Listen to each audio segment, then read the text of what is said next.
Gaslighting as a term is decades old, but it's only recently been used in everyday conversation for pretty much anything, like you brought up, invalidation, lying, true gaslighting. And so somewhere along the way, social media has, I think, turned in gaslighting into something different than what it actually is.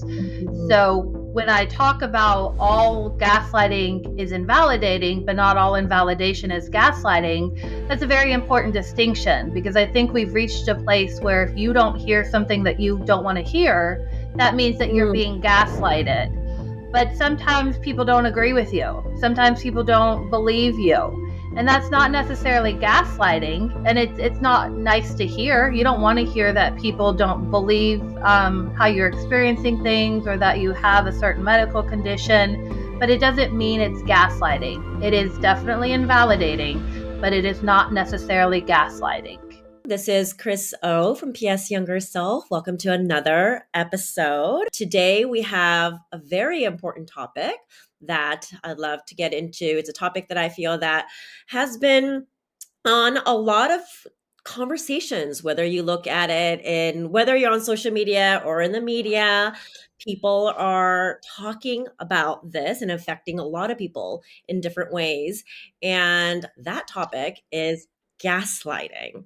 And so we're here with Dr. Emily Mayfield, who's a licensed psychologist, was once a psychologist with the military, and the founder of Mindset Therapy, where she helps people to get mental health services and therapy anywhere and everywhere to help you live your best life. So, Dr. Emily Mayfield, welcome. Nice to meet you. Yes, nice to meet you too. And thank you for having me on to discuss this, again, very important topic of gaslighting. Yeah, very important. And I meant, as I said, I feel like everyone is talking about it, but kind of also feel like maybe there's a bit of confusion, at least from my end, especially understanding like what it really is. So I would actually love to get into it right away by first asking, why is gaslighting emotional abuse? So, great question. And the topic of emotional abuse as related to gaslighting is a very important component of what separates gaslighting from some other things that might feel like gaslighting, such as lying or invalidation. So, with gaslighting, the intent is to manipulate a situation and to control the individual's thoughts, emotions, and perceptions, all for the benefit of the gaslighter.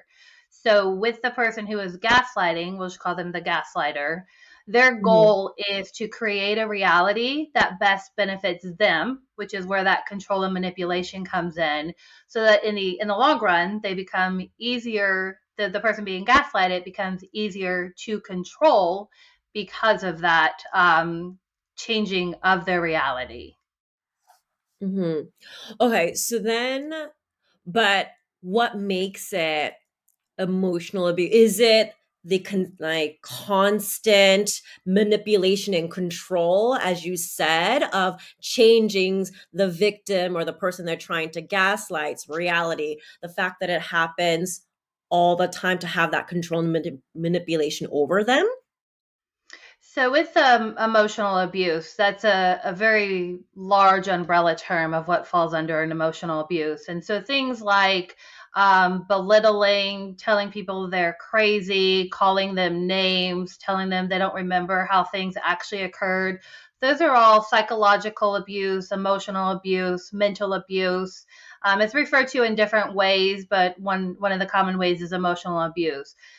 So it's not physical, meaning you're not Yes. doing something physical to the person, but you are trying to make them lose their self confidence, to not see things based on their own reality.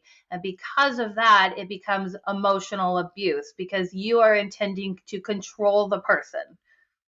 Yeah. No, thank you. Thank you for the explanation.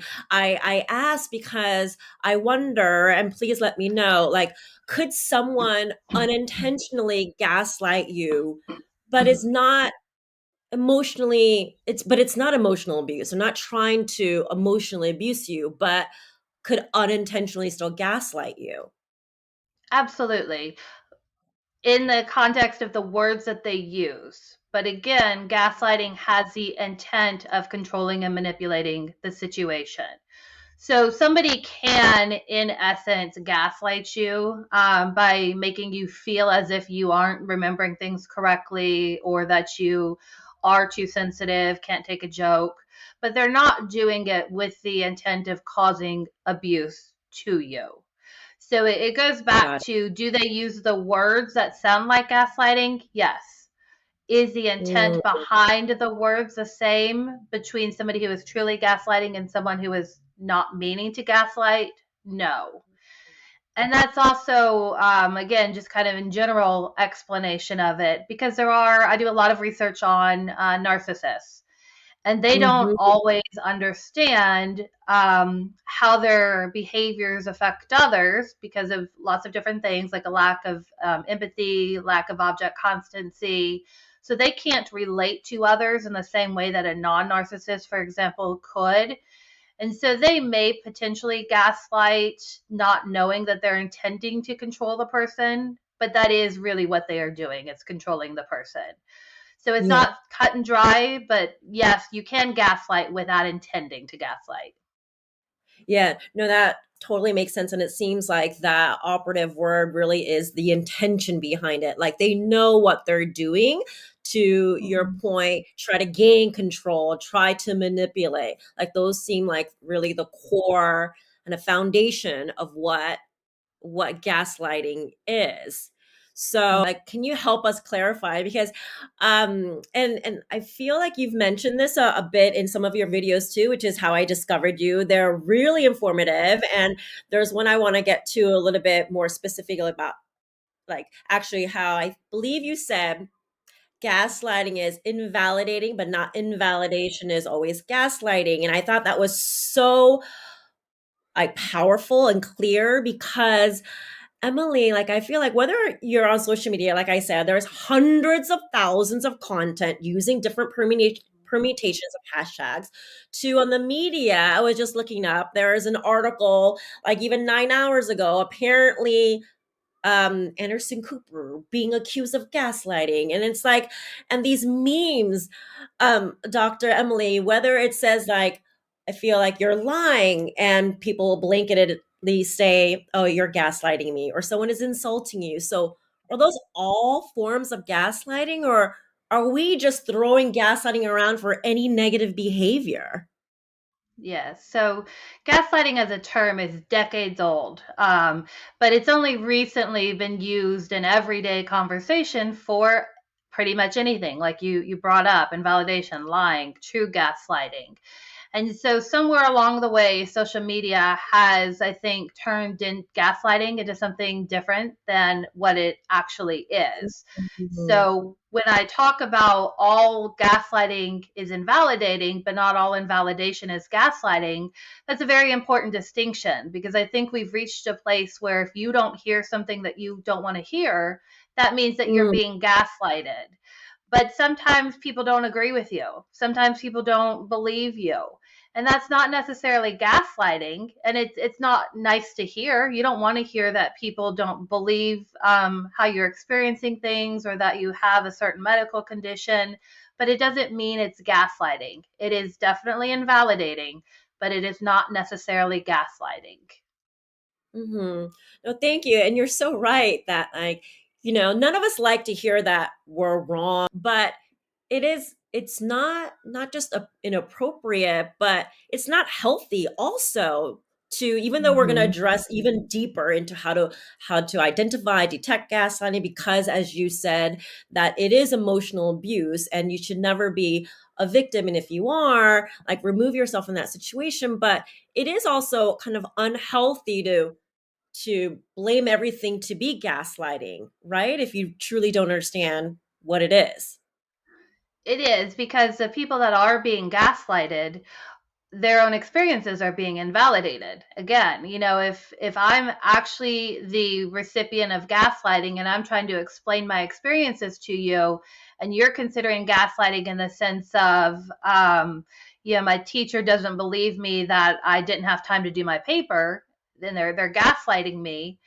then it takes away the value of the true word and the true experiences of the person that's being gaslighted. It also removes responsibility from the actual gaslighters. Because if everything that everyone does becomes gaslighting, then the true gaslighters can further gaslight if there's a misunderstanding of what's happening. And that allows that behavior from a gaslighter to continue. Whereas if there was a better understanding of what is gaslighting and what isn't gaslighting, then those that gaslight can be more appropriately addressed and Mm, boundaries set with them.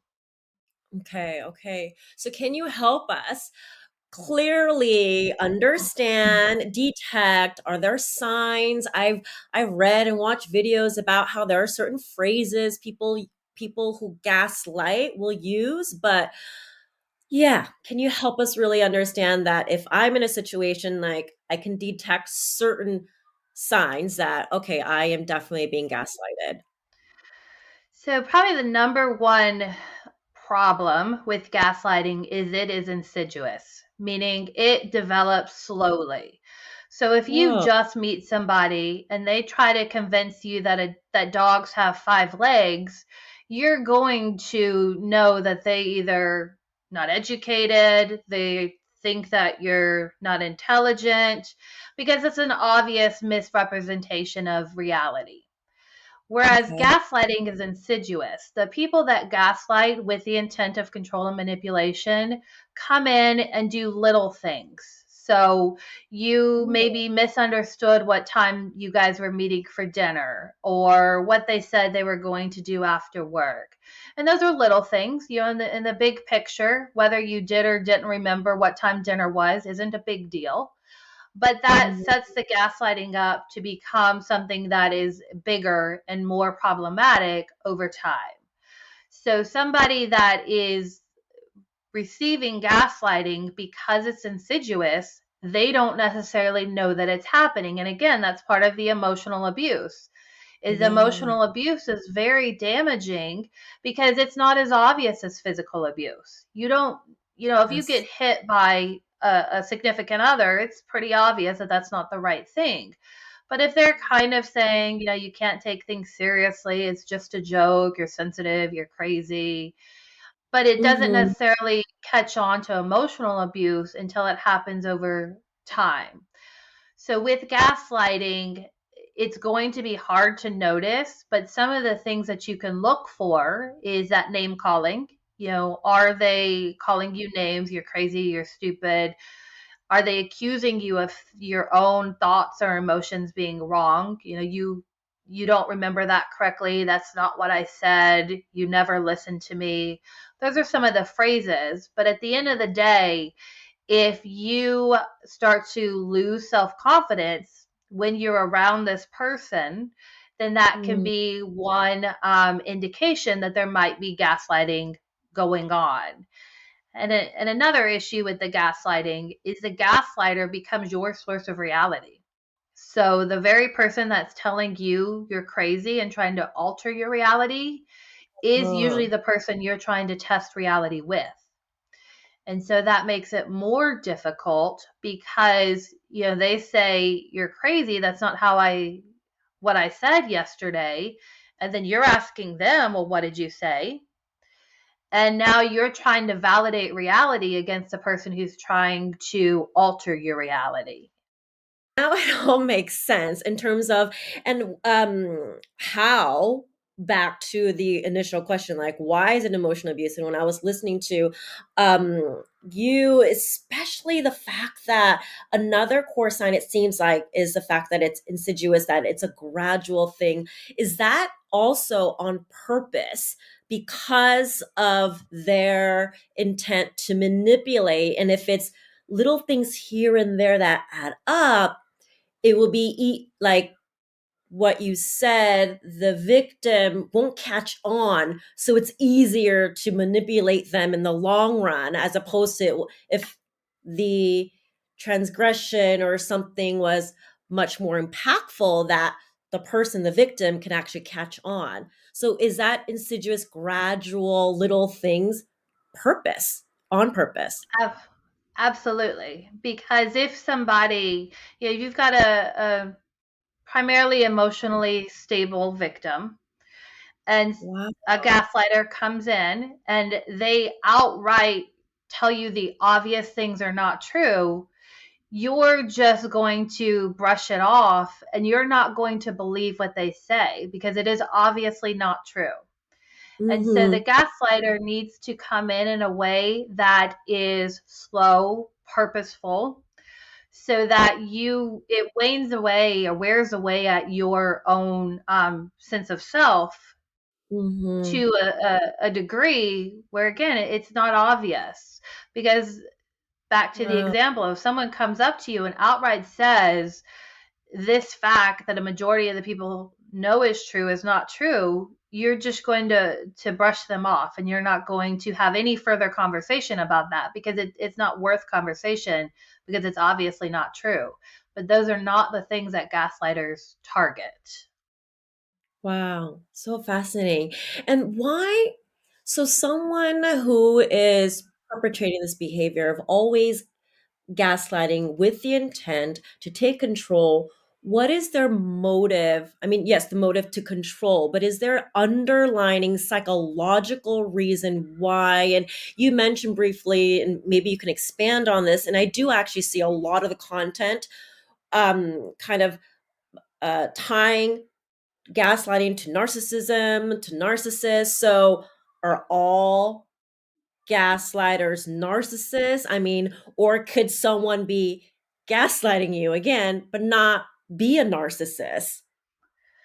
So you can gaslight without being a narcissist. Again, gaslighting is emotional abuse, and there's Mhm. lots of emotional abusers that are not narcissists. But narcissists do tend to gaslight Mhm. because they need you to have a reality that benefits them. And I don't know how Yeah. much you want me to go into narcissists, but just briefly, A a Yep. narcissist lives in a world that is very carefully crafted because if things don't go how they want them to, they experience shame, which then leads to narcissistic injury, and they have no means to handle that and to deal with that. So for Okay. them, the gaslighting is literally a survival technique for them to be able to get along in the world that they're living in. And so the control from the gaslighter that's a narcissist is to keep everything so tightly held in the Mhm. world Mhm. around them so that there are no surprises, I guess. They know exactly what the next step is so that they can influence how things happen around them. Got it. Okay. Um, uh, that's clear. But again, though, you made it clear that not anyone who may be gaslighting you is a narcissist, but narcissists will use the gaslighting like tactic to control their reality or to other people. Correct. Okay, Correct. okay. Makes sense. Diving deeper into gaslighting, you gave us some really clear ways to identify and detect the name calling, the accusing, to manipulate and doubt your own reality. I actually would like to give you a scenario that I experienced, Dr. Emily, but not but because I will admit I was also really confused with the word gaslighting. I saw it popping up everywhere. And a couple months ago, I was having a conversation with a new friend and about a situation with my other friend who she didn't know.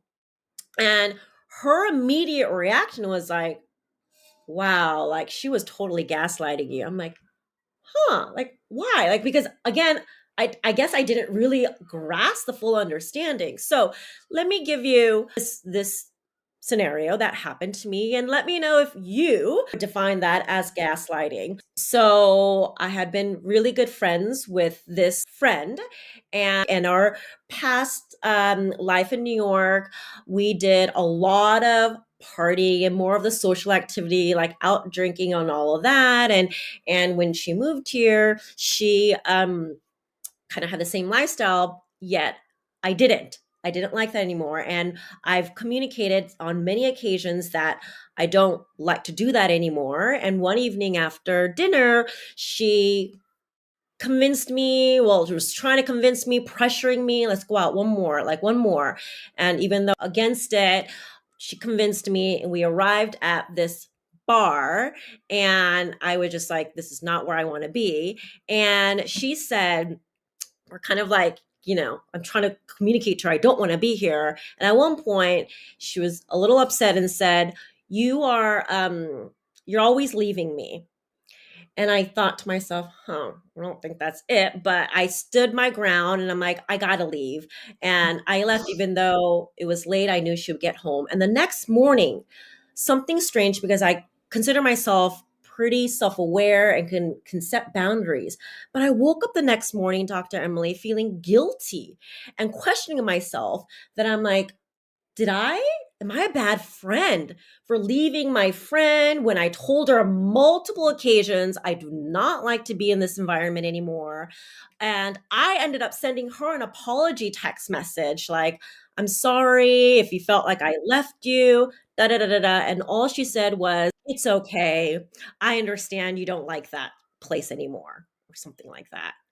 And I didn't feel good because I was doubting what I was telling her, that I stood my ground, and then she didn't even like say sorry to me either. So is that really gaslighting situation, or would you consider it something else? So I wouldn't, in that one example, I wouldn't consider it gaslighting. It's more Mm, just guilt tripping because she wanted to okay. do something and she wanted to do it with you or with somebody along with her. And then she was creating guilt in you in hopes that you Mhm. would change your mind.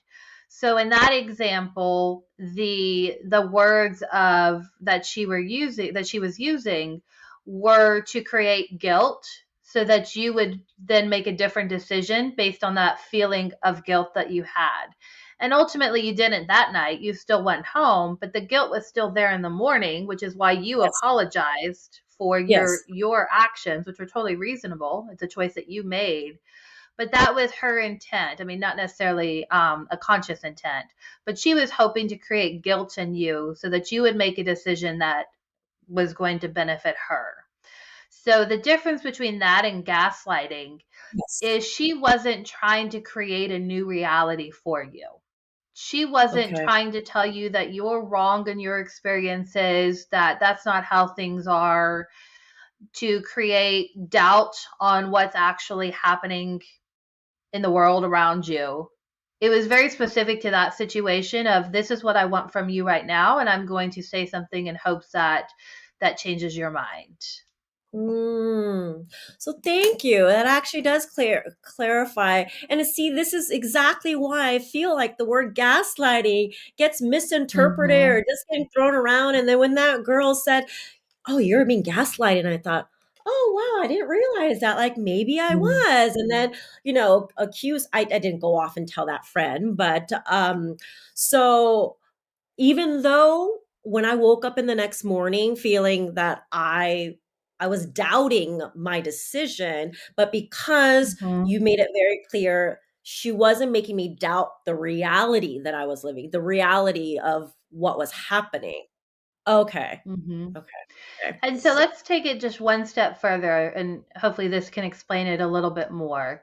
So for the Mhm. friend that said you were being gaslighted, let's Mhm. say that statement, and I'm not saying this about the friend, but just to kind of carry on the example, if your other friend, the friend that said that, was trying to get you to not be friends with friend A anymore and didn't want you contacting them, a statement like "you're being gaslighted" then has you question reality.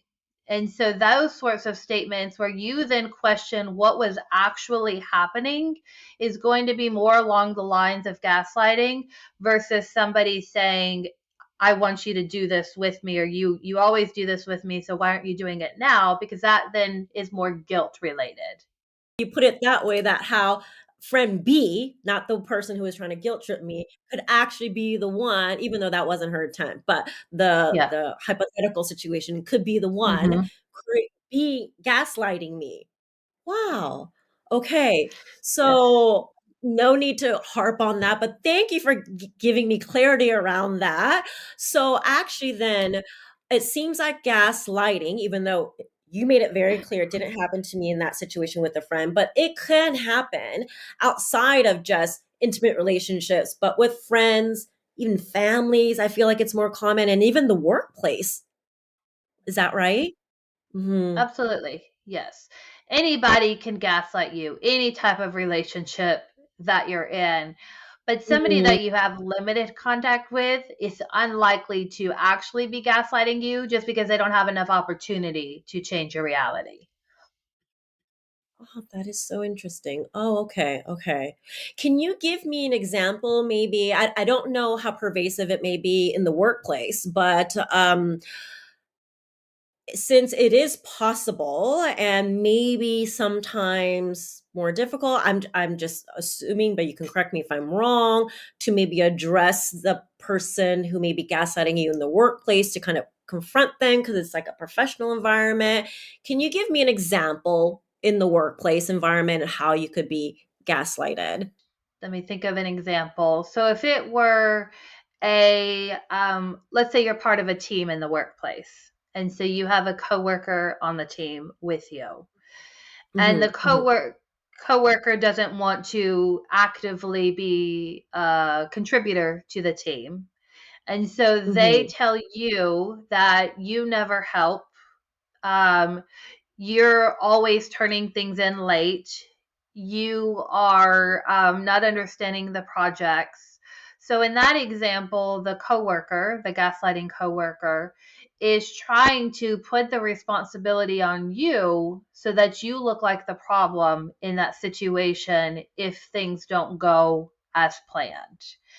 And Uh-huh. so it's Uh-huh. going to be again more long term, not one project. But that would be kind of the approach that the gaslighting coworker takes to people within the work setting. Mhm, mhm. Okay, that makes sense. So now that you've helped us identify and detect again whether it's happening in your intimate relationship, friendship, or professional, what are the best strategies to handle yourself in a very delicate, uncomfortable gaslighting situation? So if you, I mean, first you've got to figure out that you're being gaslighted, and that's oftentimes the most difficult step. So Mhm, identifying what's happening. And then you don't want to engage with the gaslighter, meaning don't argue with them, don't try to convince them of your own reality, because their entire intent is to convince you that you're wrong. And so they're not going to be open and willing to listen to how you're not wrong.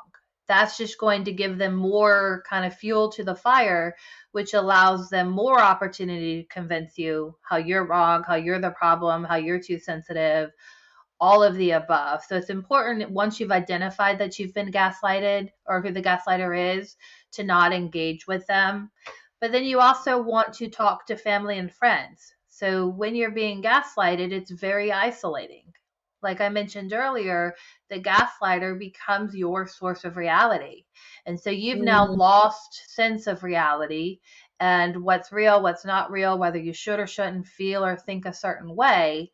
And so it's important to go beyond that dynamic of you and the gaslighter and to talk to friends and family about how things are, use them for reality testing because they probably aren't trying to control and manipulate you.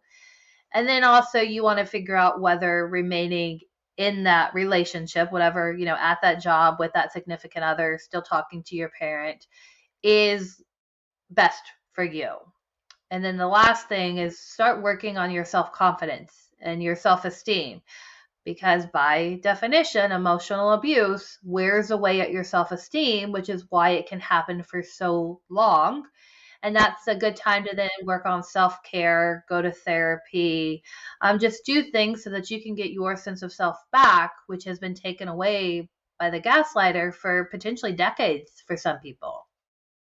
Wow. Okay. I like that wording and strategy of how you said reality testing, because exactly how you said one of the key things that will be happening is to distort your reality. So test your reality with the other people that you trust the most.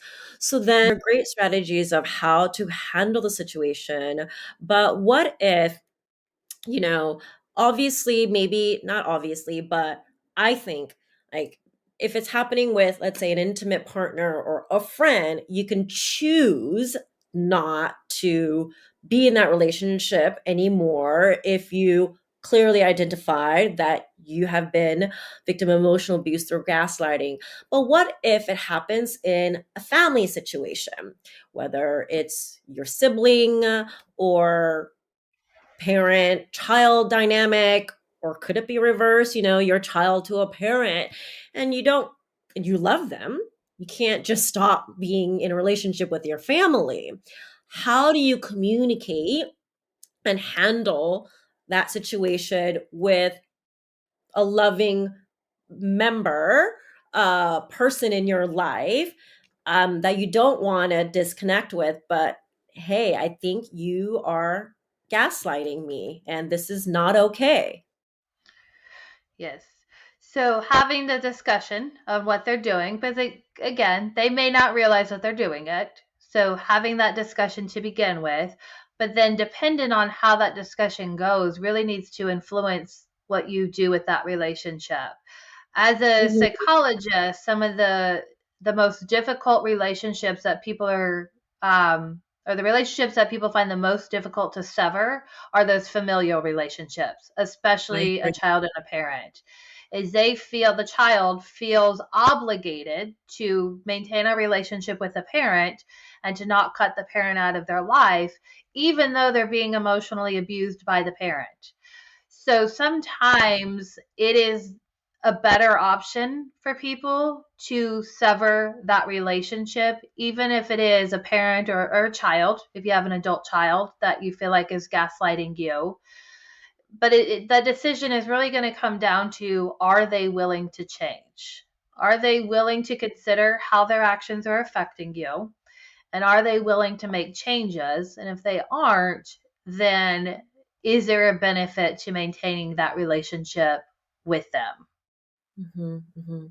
No, and you're so right. It's very powerful what you said, and especially how we feel this obligation because there are a family member. For example, I recently shared, Dr. Emily, that through my boundary practice, and now I'm pretty good at setting boundaries. But the hardest part of setting my boundaries was with my mother, who, yes, because of that obligation where I felt like, especially growing up in the Korean family, in our Korean culture, where we were told that doesn't matter how old you are, because my parents, even I remember at one time were telling me like, they're in their 60s now, but at the time they were probably in their 50s or something. And my dad once telling me that like, oh, I still can't speak back to my father, even if he knows that it's wrong. So that kind of cultural expectation and understanding, and that obligation of like, this is how it's supposed to be, was for me some of the hardest part of whether it's setting boundaries or even trying to communicate effectively of like, no, I don't think this is right. So, as you said, though, communication strategy, I think in any type of relationship dynamic is so fundamental in developing a stronger relationship. So, are there certain ways you can help us kind of hone our communication with, like, are there things we shouldn't say? Are there ways to approach the communication in that scenario with a family member? That's a gaslighter Hmm. in this example. Hmm. Um, so I think at the base of it, you've got to remember that the gaslighter is trying to control you, even if they're a family member. They're trying to control their reality, their Mhm. environment, and you've got to go into communication strategies with that understanding because they're not willing to change their level of control in a scenario. They're not willing to necessarily listen to what you have to say because that's not where they are in their goals of life. And so you can't approach it in a way of, you need to treat me differently, or this isn't right, what you're doing is wrong, because that's not where they are in their life right now. They're not at the point of wanting to make changes. And so with somebody who's gaslighting that you want to ideally change the communication style with and change the interactions with, it needs to, one, not be pointing fingers at them, even though they are the problem. It needs to be an approach of, this is what I'm going to do differently. These are the boundaries that I'm going to set, and Mhm. communicating that to them, but also understanding that they will most likely not be willing to consider your boundaries. And so that's where you've got to limit contact with them oftentimes. And Yeah. one technique that you can use is called the gray rock technique. I'm not sure if you've heard of that before. No, can you explain? So the gray rock technique is just a communication style where you respond with the absolute minimum necessary. So Oh. let's just say that your parent is a gaslighter, an emotional abuser, and they get their material to abuse you based on the conversations you two have with each other. So Mhm. you want to respond in a way that gives them the least amount of things to use against you. So, Ah. for example, if the gaslighter is asking you, or your parent, even if you're an adult, let's say your parent is saying, "What are you doing before you come home tonight?" You Mhm. don't want to give them a lot of information. You just want to say, "I'm going out with a friend and I'll be home at 8 o'clock tonight." And so, Gray Rock is just providing the minimal information so that there's less that the other person can use against you. That makes a lot of Mhm. sense. Yeah, and it doesn't give them more ammunition to, yeah, exactly, to Doesn't weaponize give against them, you. yes. Wow. Why is it Mhm. called gray rock? That's just, Um, you I'm not sure. know? I'm sure there's a reason, but I'm not sure. Yes, yes. Just out of my curiosity. Ah, that's Yeah. fascinating. That's super powerful. Can we go back to, because to this point of control, because it's you've reiterated, because I feel like it's such a core point of, again, what identifies as a gaslighter.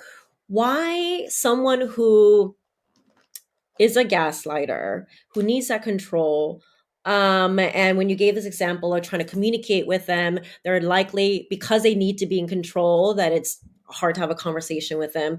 Can we kind of like analyze or understand a person in that situation? Why would a person who needs to always be in control, is there fundamentally something else going on of, I don't know, I'm just asking, like insecurity? Like, why does someone who gaslights and all this stuff, why do they have to have so much control over everything? Is there something else rooted in that? So people that need to control everything feel out of control of their own lives. So that can be based on low self esteem, insecurities, feeling like they're Uh, not good enough. And so they feel out of control of their life. So they have to have a tight grasp of everything they can around them to limit the variability that comes into their life. Because if something happens outside of their expectations, they don't have the tools, they don't have the coping skills, they don't have the emotional intelligence to be able to mhm. deal with that variable that's been introduced. And so they want to limit that as much as possible. So they need to control everything. What you do, what you do, what you say has to be controlled so that they aren't caught off guard. Oh, fascinating. Okay. And but it's deeply rooted in their own insecurity. Ah. Very, very interesting. Okay. Hmm. And you know how we talked about how, yes, gaslighting can happen in any dynamic, even in the professional environment. Could you, it seems like the answer could be yes, but could you gaslight yourself? Yes. So you can gaslight yourself, and that's going to happen when it's more likely to happen when you've already been the recipient of gaslighting for a while. So Oh, again, the gaslighter has wore down your belief and your thoughts, emotions, experiences. You start to lose self-esteem. You don't know what's real and what's not real. And so you can then start to gaslight yourself because you lack that confidence in yourself on again, what's real, what's not real, what your thoughts are. Do you really feel this way? Because if I've been interacting with a gaslighter for a period of time, I'm the victim, and they're always telling me that's wrong, that's not how you feel, that's not what was said. I start to believe it. So now in the future, I may be alone, not interacting with anybody, but I start to feel a certain way or I start to think a certain thing. I may then invalidate myself and say, no, that's not actually how I feel, or I shouldn't feel that way in that scenario, because that's how I have been treated by the gaslighter. And that now becomes my norm. And so I can gaslight myself and validate myself because that is just my new reality. wow. That seems like, we can end up, especially since you mentioned another core point of the gaslighter and gaslighting is the fact that again it's insidious and gradual. But like, so what sounds scary to me is because it's so gradual, it's hard to identify, and you can get into a position of gaslighting yourself when you're being gaslighted. So to me it sounds like, oh my god, that's just, yeah, all this abuse. And like, so you helped us identify, yes, like these are some of the things that you can um start to detect. But is there a way on a much earlier state, before a lot of gradual things happen, for it to get really bad? Like, could we like detect it early? Could we prevent ourselves from getting into that very continuous abuse? Yes. And you can, and some of that's going to depend on the individual. Somebody going into an abusive relationship with a strong confidence, strong self esteem is going to be less likely to turn into the victim of the emotional abuse. Whereas somebody who already has low self esteem is going to more easily be controlled and manipulated. And that's the type of person the gaslighter wants. And so Wants. they're going to have a harder time recognizing what's going on. And then you've also got to consider, if they're family members or friends that are saying, I don't really like how they treat you, or it seems like they're always, belittling you or telling you you're wrong. What do you think about that? So if there's outside factors, friends and family, that are having you maybe consider whether or not the other person is appropriately treating you, that's also something to listen for. Unfortunately, in relationships, with your family, with dating, people are less likely to consider other people's opinions oftentimes. You've got your mom for 40 years, so what do they know? Or you've got this new partner that you're madly in love with. So you're not willing to consider the partner you love is wrong. So clearly the friend or family member must be wrong in what they're seeing. So you can definitely look for some of those red flags early on, but that's going to really depend a lot on the individual and their own level Mhm. of confidence going into the relationship where they're being gaslighted. Wow, amazing. And I feel like since you pointed out how, being in that situation for a long term, it really deteriorates the self-confidence. And then, but somebody with self-confidence can really have the tools to kind of be self-aware, to also recognize, to also have the confidence to set the boundaries or to walk away if they want to. And then self-confidence really becomes like this strong armor, this strong tool that really can, I think, be foundational to, managing the situation if you're in, or preventing yourself. And that's, wow, I didn't realize like that could be such a strong piece to preventing Yes. yourself and being a victim. Hmm. Mm, Yes, and the boundary setting is probably one of the most important things is, telling the person this isn't right, this isn't okay, you can't do this. And that ideally would change the dynamics.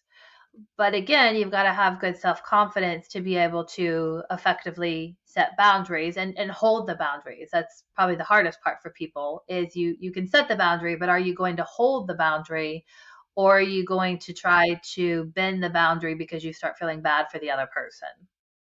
got it. Amazing. Well, I found this to be incredibly powerful. It definitely helped me. Thank you, Dr. Emily, to Yes. number one, clarify, clearly understand what it is, what isn't gaslighting. There are a lot of things, including my personal situation, which was definitely not it, and how we, if we are in that situation, how we can effectively handle it and prevent ourselves being in it. You mentioned, to me personally, before we got on recording and I introduced you, that you were a psychologist in the military. Um, what was that like, and what makes you so passionate being a psychologist and helping people with mental health and mental wellness? Yeah. So, as far as what makes me passionate about being a psychologist, is when I was an undergrad, I did research with the psychology department at the college that I was attending. And that's where I really started to enjoy the work of psychologists, the research around the different components of psychology. And so at that point is where I really decided to be a psychologist. Actually went in wanting to be a veterinarian. So I went from wanting to care for animals to caring for people. And then along the way, I decided to join the military and to be a psychologist. I went in as a psychologist to the military and did that for 12 years. And it was a great experience to help individuals, to help people that serve the country, serve our country, and to just continue to grow in understanding why people are the way they are and how I can help them make improvements in their lives so that they are living the best life that they can. Yeah. No, it's honorable and incredible work. And I just feel like, and this is what makes me passionate with my platform, is to like learn more ways, and how, how we are wired the way we are, our human, and Hmm. ways to improve our human dynamics. I feel like we're constantly evolving, and I had to go through my own learnings of my own limiting beliefs and my own emotional trauma and all of this. And hopefully, so I can show up as my best self in different relationship dynamics. So it's amazing what you do. And thank you so much for, again, helping us to understand this so much better.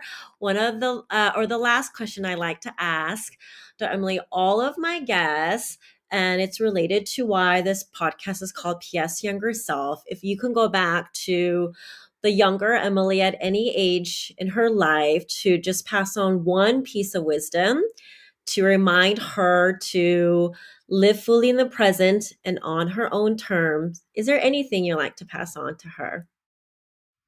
I mean, I think that kind of sums it up is living on your own terms and not letting what you think other people think of you influence the decisions that you make. So back to that confidence is knowing what you want to do and not letting other people influence whether you do or don't do it. It's so easy to have an interest and a desire, but then to look around and think that other people are going to judge you based on it, Mhm. or to think it's a wrong decision and then you want to change it. And I think as I've grown older, I think less about how other people might think about it, and more of, is it what's best for me? And that's often what I tell my patients is, we make the decision that's best for us at that time. It may not be the right one in the long run, but it is the decision that was best for us at the time. And you've got to accept that it was the best decision, even though it may not be the best right now. Yeah, I love that. Trust your own truth and be okay with that. Yes. Amazing. So I have to ask you now, where can our listeners, anybody who would love to get in touch with you, learn more about your work, where can they find you to connect? So the website is mindsettherapyonline.com. And then I also have a YouTube channel where I talk about various mental health topics, primarily related to gaslighting, narcissism, and everything that comes with that. And it is under Mindset Therapy PLLC. And then Facebook Incredible. as well. Mm. Yep, yep. Thank you so much. This has been really, really valuable. And I am very grateful for your knowledge and expertise and to share this time with me and my audience. Thank you, Dr. Emily. Well, thank you. I've really enjoyed having this conversation with you, and I appreciate you really highlighting the importance of the topic.